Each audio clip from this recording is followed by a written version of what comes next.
días, hermanos. Quiero invitarles a que abramos la Biblia ahí en el libro del profeta Oseas, capítulo 5. Oseas, capítulo 5.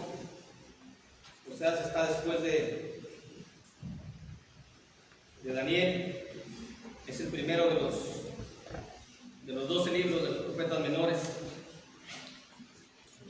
Vamos a meditar un tema que vamos a titular No reconocer nuestros pecados, o no reconocer que pecamos. De eso vamos a hablar en esta mañana, tomado de Oseas capítulo 5, versículo 15. Cuando uno no reconoce que peca, que tiene errores, que falla, las características son visibles, es muy notorio. El comportamiento es similar en todos los sentidos a quien hacemos esa acción que perjudica nuestra alma. Cuando una persona no reconoce que peca, es rebelde. Cuando una persona no reconoce que peca, su vida es una vida de disolución, una vida de libertinaje, una vida sin el apego a los mandatos de Dios. Así vivía el pueblo de Dios en el Antiguo Testamento, en el Antiguo Pacto, mejor dicho.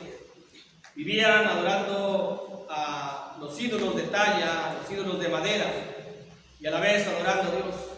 Vivían haciendo las cosas que a la carne les gustaba, y al mismo tiempo sentían que era un pueblo de Dios. Era porque no tenían ese reconocimiento de sus pecados propios. Dice el libro del profeta Oseas, capítulo 5, versículo 15: andaré y volveré a mi lugar hasta que reconozcan su pecado y busquen mi rostro, en su angustia me buscarán.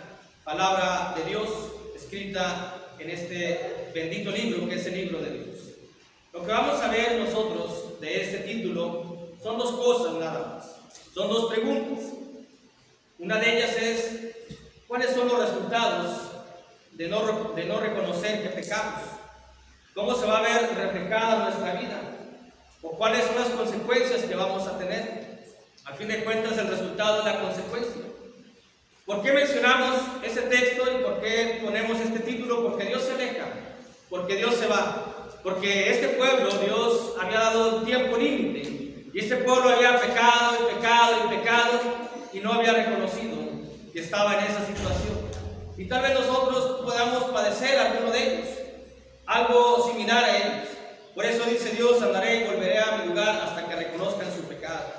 Hemos mencionado de una u otra manera, hermanos, que cuando el Espíritu Santo se va de nosotros, ¿qué queda de nuestra vida? ¿Qué queda de nuestra alma? ¿Qué queda de nuestro cuerpo? ¿Qué queda de nuestra existencia? Absolutamente nada. ¿Dios se puede ir? Sí se puede ir, porque no va a estar Dios con algo que sea inmundo, con algo que sea en contra de lo que Él es. Él es justo, misericordioso, paciente, santo en todos los sentidos, y nosotros como sus hijos tenemos que andar en santidad. Andad como hijos de Dios, dice la Escritura ya en la carta de Pablo a los Efesios. Por eso vamos a ver cuáles son los resultados, y el primer resultado es no buscar a Dios. Aquí dice la Escritura: andaré y volveré a mi lugar hasta que reconozcan su pecado y busquen mi rostro. Cuando una persona, cuando un cristiano, hablando de las personas del mundo también, en una ocasión, en muchas ocasiones tal vez hemos escuchado esto, pero en una ocasión iba yo conduciendo, iba conmigo a un lado alguien y me dice: yo no vengo a este lugar, y me mencionaba la iglesia tradicional, porque aquí nada más vienen los que pecan, los pecadores, reconociendo que esa persona no sentía o no tenía ningún pecado. Hablando de los del mundo, que así son. ¿Por qué no están aquí? ¿Por qué no adoran a Dios? ¿Por qué no buscan a Dios? ¿Por qué no alaban a Dios? ¿Por qué no adoran a Dios? Porque no reconocen que están en pecado. Precisamente por eso. Por eso Dios dice: el primer resultado de no reconocer que pecan es que no se busca a Dios. No lo buscamos, no buscamos su presencia, porque la persona, el cristiano que no reconoce que peca, dice: ¿para qué quiero a Dios? ¿Para qué lo necesito? Por eso no lo busca. Cuando pecamos, no lo buscamos a Dios. Lo buscamos cuando tenemos necesidad, y altamente lo buscamos a cada rato y a cada hora. Resulta muy interesante de que la petición que le hacemos a Dios es en un 80 o 90% en relación al agradecimiento. Deberíamos ser igual. Así como le pedimos a Dios hincados que nos ayude, así deberíamos agradecerle a Dios hincados también por lo que nos ha dado. Pero no lo hacemos sinceramente. Y eso depende de cada uno. Tenemos que aquella persona, aquel cristiano que no reconoce que peca, no busca a Dios. Siente que no necesita su presencia. O lo busca, o viene aquí, o lo buscamos, lo adoramos, pero no de la manera que Dios es digno de alabanza y de adoración. Lo buscamos a nuestra manera, nada más por necesidad, o por cumplimiento nada más de alguna situación en la cual estamos viviendo, pero no como debe de ser. El pueblo judío en el antiguo pacto sí acudía a la presencia de Dios, sí acudía a las fiestas solemnes, sí acudía el día de la Pascua, sí hacía eso, pero también hacía lo otro. Es decir, lo buscaba a su manera, lo buscaba a su estilo, lo buscaba a sus gustos y a sus preferencias. Esto es porque no reconocían que estaban en pecado.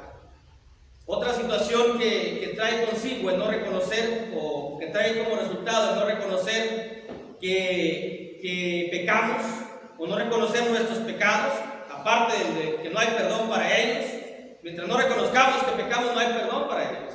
No nos vayamos con la idea simplemente de que participar de la primer día de la comunión, el primer día de la semana de la comunión, Dios nos limpia de todo pecado. Hay una cláusula que dice la primera carta de Juan, que es que si confesamos al Padre nuestros pecados, Él nos limpia por la sangre de Jesucristo. Pero si no confesamos, el hecho de que participamos de la comunión, en automático no nos va a limpiar. Tiene que haber un corazón contrito y tiene que haber un corazón humillado, porque pecamos, si es que reconocemos, de que pecamos, de que reconozcamos, eso sí quién sabe. Y eso se ve reflejado en nuestra vida. Eso siempre se va a reflejar. Bueno, otro resultado es que Dios se aparta de uno. Dios se aparta. Dice aquí, andaré y volveré a mi lugar hasta que reconozcan su pecado. Mientras no haya un reconocimiento de pecado de parte de nosotros, Dios no va a estar con nosotros. Dios se va a alejar de nosotros, porque eso va a repercutir en nuestra vida rebelde, en nuestra vida disoluta, en nuestra vida llena de libertinaje, que a Dios no le agrada. Dios es santo, hermanos. Dios es santo, y su propia santidad impide que esté con un pecador no arrepentido, un impenitente que no quiere arrepentirse, porque no reconoce, porque no acepta que fallamos.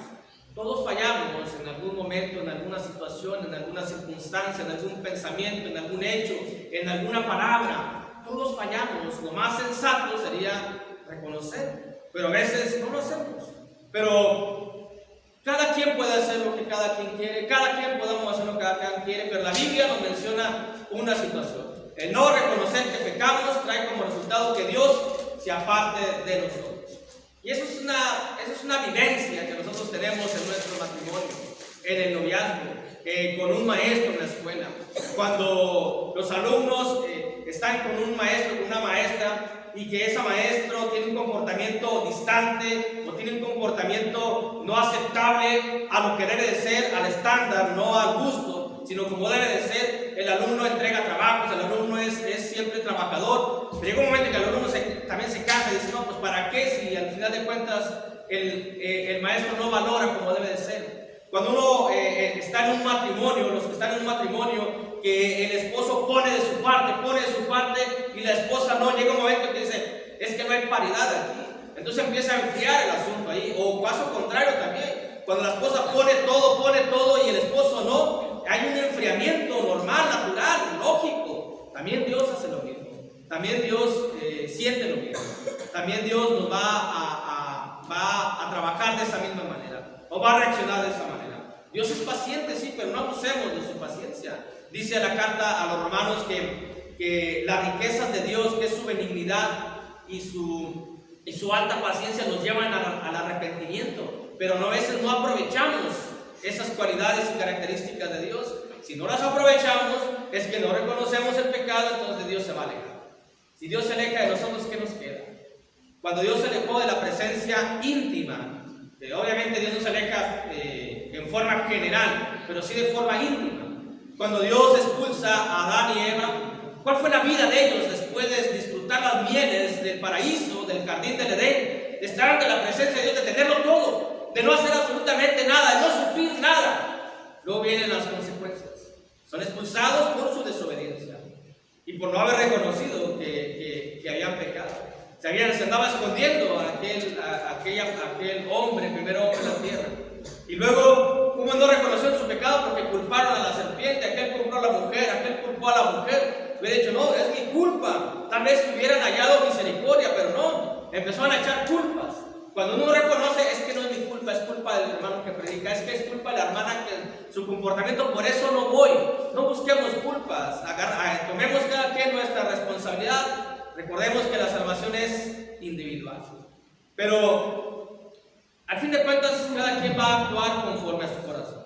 Dice la Escritura en Isaías 59, versículo 2, que Dios, nuestros pecados e iniquidades han hecho separación y Dios ha ocultado su rostro para no oírnos. De forma íntima no está Dios con nosotros, está en forma general, está como lo tienen las personas del mundo, que Dios hace salir el sol para buenos y malos, hace llover para justos e injustos, pero ya no tenemos una relación íntima cuando Dios se aleja de nosotros. Corremos el riesgo, el peligro de que jamás vuelva a unirse nuevamente, o que jamás volvamos a unirnos, todo por nuestra rebeldía, todo por no reconocer que fallo. Soy débil en algunas cosas porque lo soy, pero no lo aceptamos porque nos sentimos correctos, porque nos sentimos unas personas que hacen las cosas a la perfección, y eso es un grave error para nuestra vida, porque Dios se va a alejar de nosotros. Es lo que dice el texto, y dice, mientras no reconozcan su pecado, yo me voy a ir, yo me voy a alejar. Otro resultado es una existencia llena de angustia. Dice el texto, andaré y volveré a mi lugar hasta que reconozcan su pecado, dando una opción. Hay una oportunidad, sí, pero mientras no reconozcan me voy a ir, y mientras no busquen mi rostro me voy a ir, y en su angustia me buscarán. Y siempre pasa, nunca hemos estado angustiados por un problema, por una enfermedad, por una carencia, por X motivo, y no buscamos a Dios, y lo hallamos. A lo mejor no lo hallamos, a lo mejor no lo encontramos, porque lo buscamos, ¿por qué? Por una necesidad. Pero ¿cómo debemos de buscar? Dice, en su angustia me buscarán. Nada más cuando hay problemas, nada más cuando hay necesidad. ¿Por qué no lo buscamos para adorarle? ¿Por qué no lo buscamos para agradecerle? Pero el resultado es esto, hermanos, una existencia llena de angustia. ¿Sabemos lo que significa la angustia? Todos hemos experimentado la angustia de no saber qué va a pasar.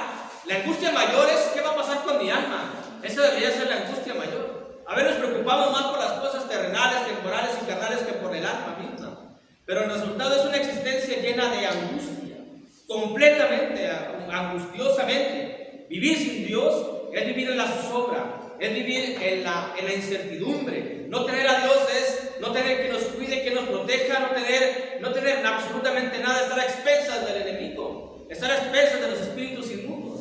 Y esa es una angustia terrible. Y es algo realmente lamentable para la existencia de un alma, de un ser, tanto en su carne como en su alma. Porque el resultado es una existencia llena de angustia que puede ser eterna, una angustia que puede ser eterna. De que cuando un cristiano, o una persona en general, cristiano o no cristiano, no reconoce que peca, va a tener una vida de angustia. No porque Dios quiera mandarle la angustia, no es por eso. Dios no actúa de esa manera. Dios no es así. A veces decimos, tenemos un Dios de guerra, un Dios de lucha. No, no es cierto. Dios no es Dios de lucha, no es Dios de guerra. Dios que tiene que pelear con nadie. Dios no pelea con nadie. Dios pelea por nosotros, ¿por qué? Porque dice Apocalipsis que el enemigo que fue expulsado nos ha hecho la guerra a los que seguimos al Cordero. Entonces, como Dios sabe que somos endebles, que somos débiles, pelea por nosotros.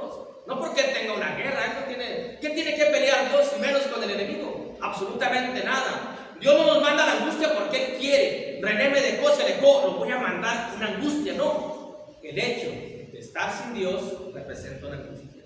Refleja una angustia. Se vive una angustia.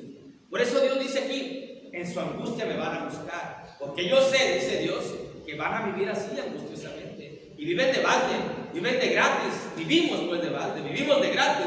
Vivimos angustiosamente porque queremos vivir. Cuando tenemos todas las herramientas, bendiciones necesarias para vivir una vida de gozo, una vida de paz, una vida de tranquilidad, una vida llena de felicidad aquí en la tierra, a pesar de sus cuestiones, de sus vicisitudes o como me quieran entender, a pesar de la vida como es, vivimos gozosos aquí. Y sobre todo la vida eterna. una vida llena de felicidad y alegría, pero uno mismo, yo hace años ponía un ejemplo, no predicaba, no estaba ni siquiera en el mundo, no estaba en la iglesia.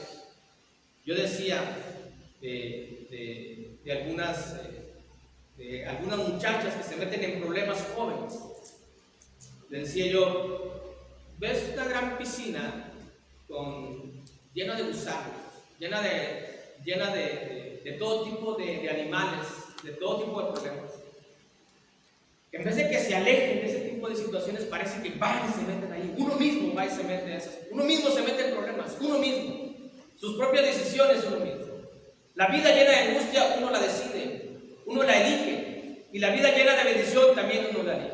Pero dice Dios aquí, si se alejan de mí, van a tener una vida, una existencia, no vida, una existencia. ¿Por qué no menciono vida? Porque en la eternidad no va a ser vida, entre los que estén en el tormento no va a ser vida. Eso no es vida. Es una existencia llena de tormento, pero vida es la vida eterna. No hay un texto que nos mencione que los que están en el tormento están viviendo.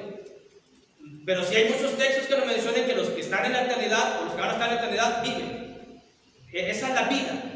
Por eso colocamos así, una existencia llena de angustia que para muchos que nunca quieren reconocer el pecado, esa angustia va a ser eterna.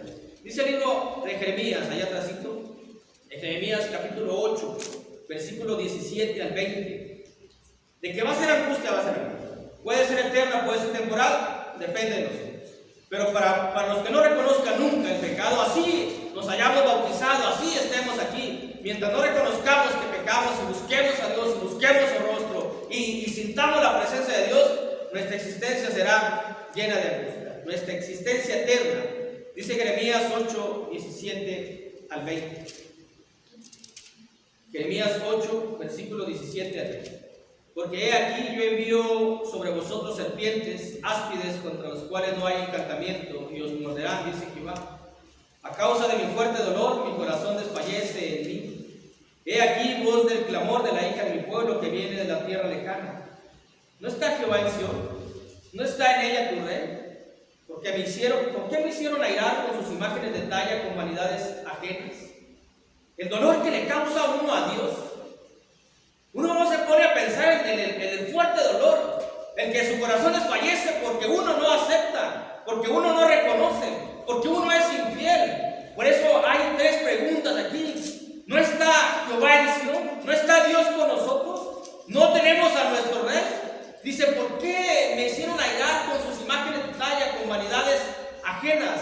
No nomás las imágenes, con todo tipo de vanidades. Pero dice la contraparte, pasó la siega, terminó el verano y nosotros no hemos sido salvos. ¿Qué acaso queremos que termine todo esto, que venga la siega y que estemos en un lugar de tormento?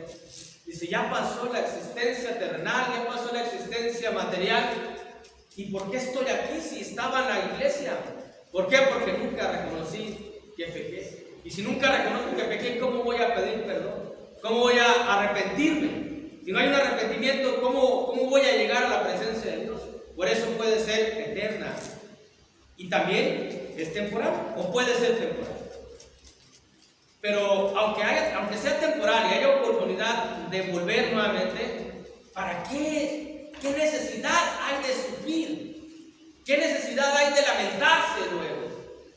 No hay ningún tipo de necesidad, pero hay una oportunidad, porque esta angustia puede ser temporal. Pero hay condiciones para salir de esa angustia. Una de esas es que haya un reconocimiento y haya una conversión. Es decir, el resultado es una existencia llena de angustia que puede ser temporal siempre y cuando haya un reconocimiento y una conversión. Si no hay un reconocimiento, ¿cómo va a haber una conversión? Si no hay un reconocimiento, no hay un arrepentimiento, no hay una conversión. Aunque estemos en la iglesia, aunque prediquemos, aunque yo predique, si no entiendo y reconozco que peco, no me voy a arrepentir, voy a seguir haciéndolo, voy a seguir haciéndolo. Y no va a haber un cambio en mí. La conversión es un cambio que debe de generar la palabra de Dios. Pero no genera en mí la palabra de Dios porque yo la limito, porque yo le pongo un límite, porque no permito que la palabra me vaya moldeando, porque puedo más yo que la palabra de Dios. Dice otra cita en Jeremías capítulo 3, versículo 13 al 14. Jeremías capítulo 3, versículo 13 al 14, dice la palabra de Dios: reconoce pues tu maldad, porque contra Jehová tu Dios has prevaricado, y fornicaste con los extraños debajo de todo árbol frondoso, y no oíste mi voz, dice Jehová. Primero reconoce tu maldad. Versículo 14: convertíos, hijos rebeldes, dice Jehová, porque yo soy vuestro esposo, y os tomaré uno de cada ciudad y dos de cada familia, y os introduciré en Sion. Una angustia que puede ser temporal. ¿Cuándo fue temporal aquí? Cuando pasaron 70 años siendo esclavos en Babilonia, y les dio Dios la oportunidad de regresar. Pero los que se perdieron completamente, los que fueron llevados por los asirios, ya no hubo oportunidad. Por eso colocamos, puede ser eterna o puede ser temporal. Los de la tribu de Judá y Benjamín fueron llevados esclavos. 70 años de angustia, 70 años de desesperación, 70 años de sufrimiento, 70 años sodomizados por el hombre porque no quisieron someterse a Dios. Al fin de cuentas, ¿a qué nos sometemos? ¿O a Dios o al mundo? ¿O a los mandamientos, a los preceptos mundanos? ¿O a lo espiritual o a lo carnal? ¿O a lo eterno o a lo temporal? Pero nos vamos a someter a algo. Eso es indudable, eso es innegable. Pero puede ser temporal la angustia siempre y cuando haya un reconocimiento y haya una conversión. También siempre y cuando haya un reconocimiento y haya una confesión. Esa confesión se hace por medio de una oración al Padre Celestial. En el libro de Esdras, capítulo 9, versículo del 1 al 7. Esdras, capítulo 9, versículo del 1 al 7. Dice la palabra de Dios. Esdras, Nehemías, Esther, Job, Salmos. Esdras, capítulo 9, versículo 7. Dice la escritura: acabados estas cosas, los príncipes vinieron a mí diciendo: el pueblo de Israel, los sacerdotes y levitas no se han separado de los pueblos de las tierras, cuando sabemos que nosotros estamos separados de los cananeos, heteos, fereceos, jebuseos, amonitas, moabitas, egipcios, amorreos, y hacen conforme a sus abominaciones. Nosotros somos santos, apartados, pero si no nos hemos separado de las cuestiones terrenales, estamos igual, porque han tomado las hijas de ellos para sí, para sus hijos, y el linaje santo ha sido mezclado con los pueblos de las tierras, y la mano de los príncipes y los gobernadores ha sido la primera en cometer este pecado. Cuando oí esto, dice el sacerdote Esdras, cuando oí esto, rasgué mi vestido y mi manto, y arranqué el pelo de mi cabeza y de mi barba, y me sentí angustiado en extremo. La manera en cómo ve el pecado, un miembro, alguien que está con Dios. Yo hace tiempo hacía rabietas y me estiraba el pelo, pero nunca llegué al extremo de arrancármelo como Esdras. Esdras se lo arrancó literalmente, el pelo así, se lo arrancó, lleno de rabia, no contra nadie, sino contra sí mismo, contra el propio pueblo. ¿Cómo es posible que le hagamos esto a Dios? Dice Esdras. Y se arranca el pelo y se arranca la barba, se estira, esto se lo estira literalmente. Porque dice: ¿cómo es posible que Dios nos liberó de Egipto con mano fuerte y poderosa, y todo, que nos mandó jueces y que nos mandó reyes, a pesar de que Él no quería, y todavía fuimos esclavos y todavía nos liberó del pecado y seguimos pecando? Dice: ¿no es posible esto? Se rasga el vestido y dice el versículo 4: y se le juntaron todos los que temían las palabras de Dios de Israel a causa de la prevaricación de los del cautiverio. Mas yo estuve muy angustiado hasta la hora del sacrificio de la tarde. Y a la hora del sacrificio de la tarde me levanté de mi aflicción, y habiendo rasgado mi vestido y mi manto, me postré de rodillas y extendí mis manos a Jehová mi Dios, y dije: Dios mío, confuso y avergonzado estoy para levantar, oh Dios, mi rostro a ti, porque nuestras iniquidades se han multiplicado sobre nuestra cabeza y nuestros delitos han crecido hasta el cielo. Desde los días de nuestros padres hasta este día hemos vivido en gran pecado, y por nuestras iniquidades nosotros, nuestros reyes y nuestros sacerdotes, hemos sido entregados en manos de los reyes de las tierras, a espada, a cautiverio, a robo y a vergüenza que cubren nuestro rostro hasta hoy día. Hay una angustia que puede ser temporal, siempre y cuando haya un reconocimiento de una confesión de pecado. A lo mejor no vamos a arrancarnos el pelo, a lo mejor no vamos a arrancarnos la barba, a lo mejor ni siquiera nos vamos a postrar de rodillas, pero sí debemos de confesarle al Padre Eterno.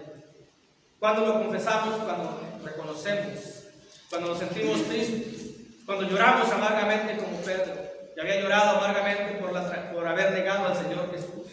¿Cuántas veces hemos negado a Jesucristo?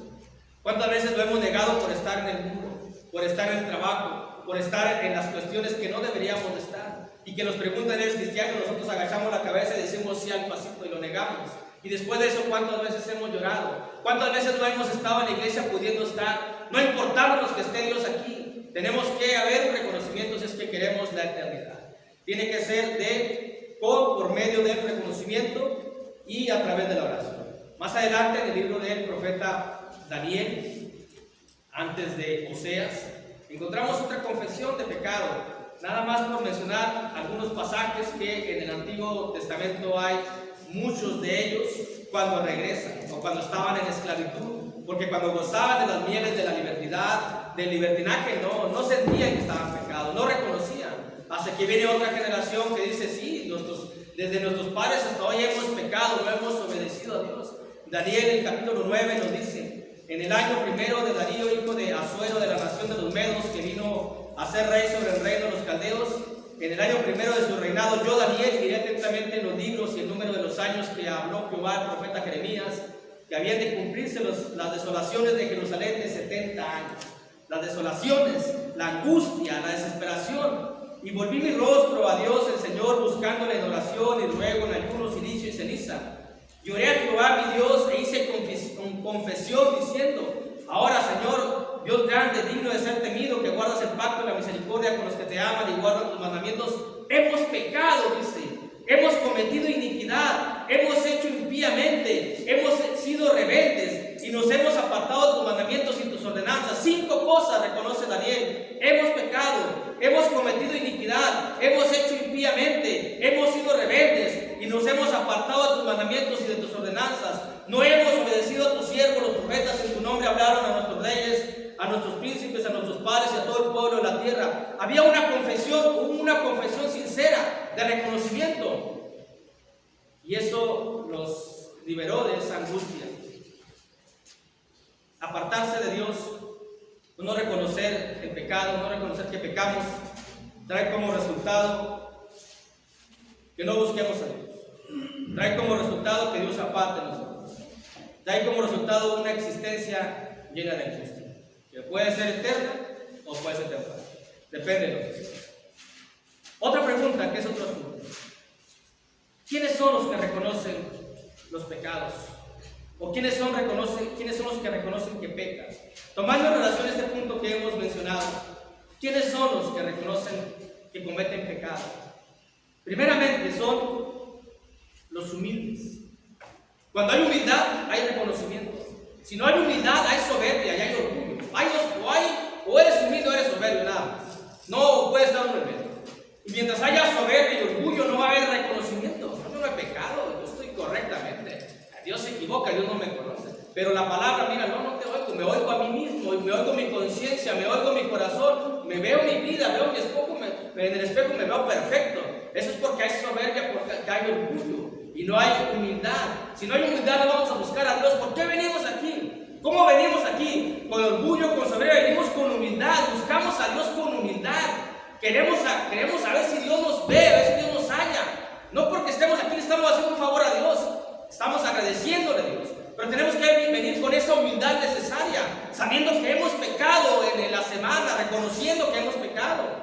Cuando venimos a Dios aquí, venimos primeramente a adorar, a alabar, a glorificar su santo nombre. Luego venimos porque lo necesitamos, porque necesitamos al Salvador del mundo, porque necesitamos la presencia de Dios para que vaya santificando cada vez nuestras vidas. Y también le pedimos por nosotros mismos. Pero los que reconocen que pecan son los humildes. Si hay orgullo, no va a haber ese reconocimiento. Los que reconocen que pecan son los valientes.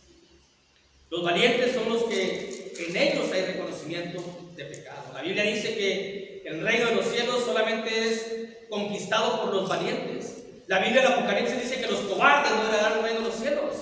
Solamente los valientes tienen ese valor para decir: Padre, he pecado, iglesia, he pecado, hermanos, he pecado, reconozco que he pecado, pero se necesita ser valientes. Porque solamente el valiente va a entrar en los cielos. Y no valiente para enfrentarse a la lucha cuerpo a cuerpo, o no valiente para hacer las cosas del mundo, valiente para reconocer que pecamos.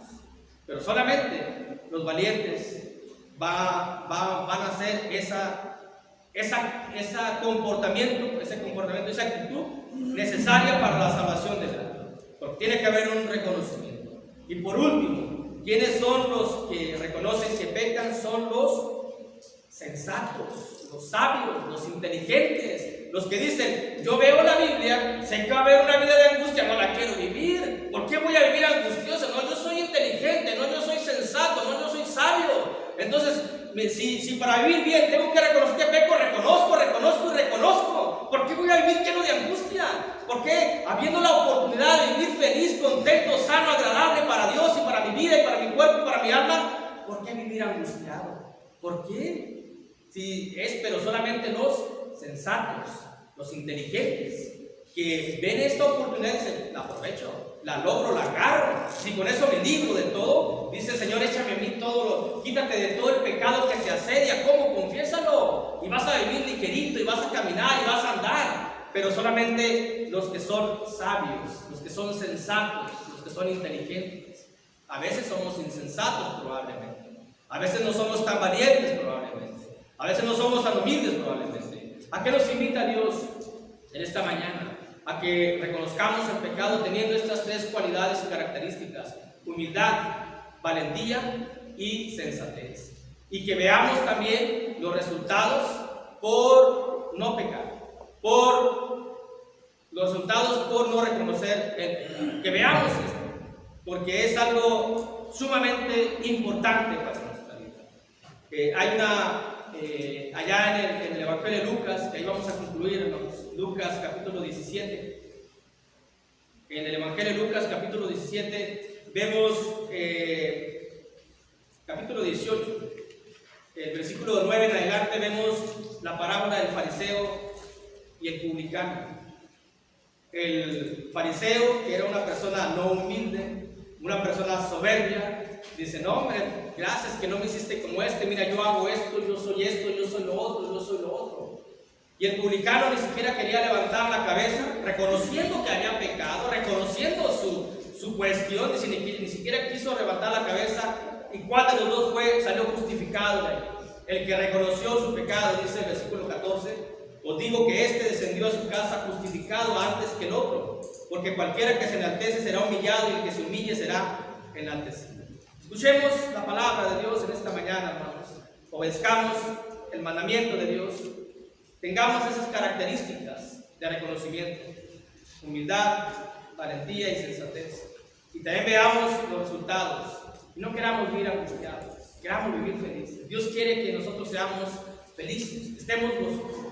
Vuelvo a mencionar, a pesar de las cuestiones que hay en el mundo, podemos ser felices. Estar en paz con Dios, eso nos da una gran tranquilidad, una gran felicidad. Pero como siempre decimos, cada quien va a tomar la palabra con cada quien. Dios los bendiga. Amén.